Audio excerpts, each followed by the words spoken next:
The first feeling in my head, I was ecstatic. I was just happy that everything dropped. I just kept praying for this, just prayed for it, and I believe in God, and I know once I put it in God's hands, I just know to just leave it alone and just not pressure it anymore. So it was definitely a good relief.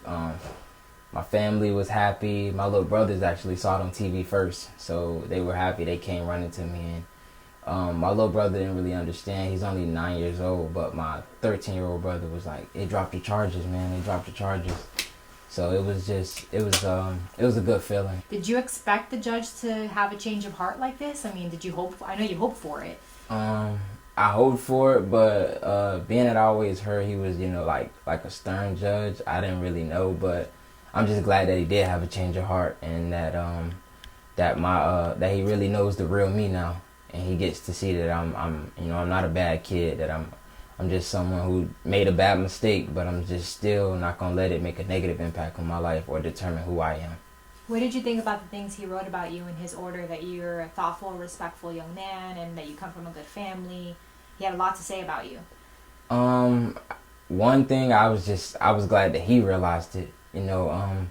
Sometimes people make, impressions on people they really don't know, and I'm just glad that he actually got to see me for who I really am.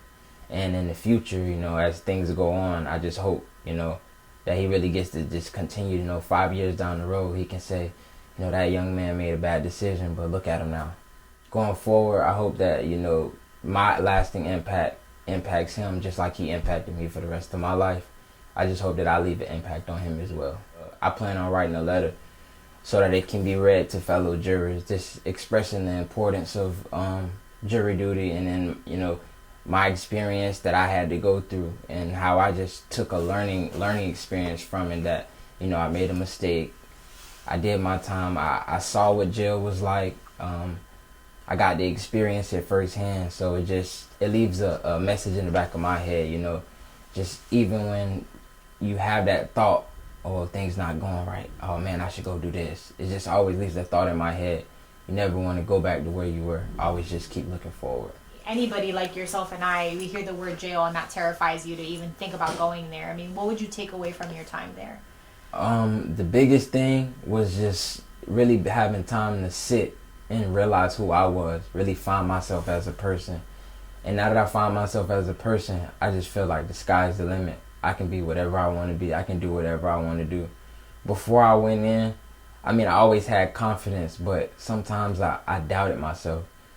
And those 10 days really gave me a time to just, sit and think about, what do I want to do when I get out? How am I going to impact myself and impact others to the point where I can never go down the wrong road again, or never make a wrong decision? Nobody's perfect, but it just never make a decision to the point where I can think about it and not make the wrong decision.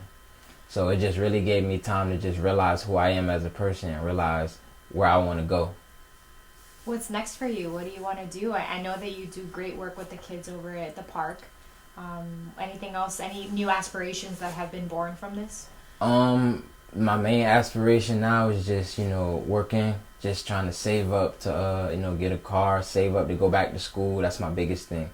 I really want to go back to school and pursue a field where I can give back to my community, such as maybe law enforcement. I really want to become a firefighter, though, or a juvenile probation officer. Those are my main two.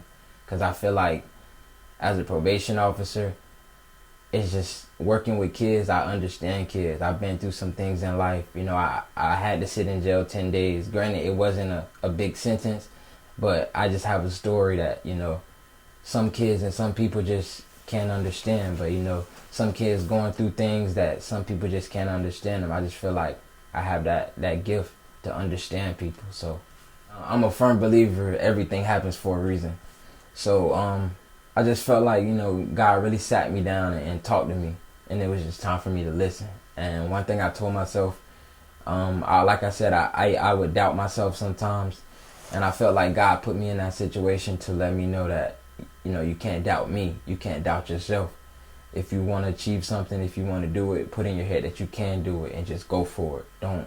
Don't doubt yourself. Don't say, oh man, I don't think this is going to work out. I don't think this is going to work out. Just pray about it and just take the steps necessary to get there. Nothing is easy, but if you stay hard and you stay on the course, anything is possible.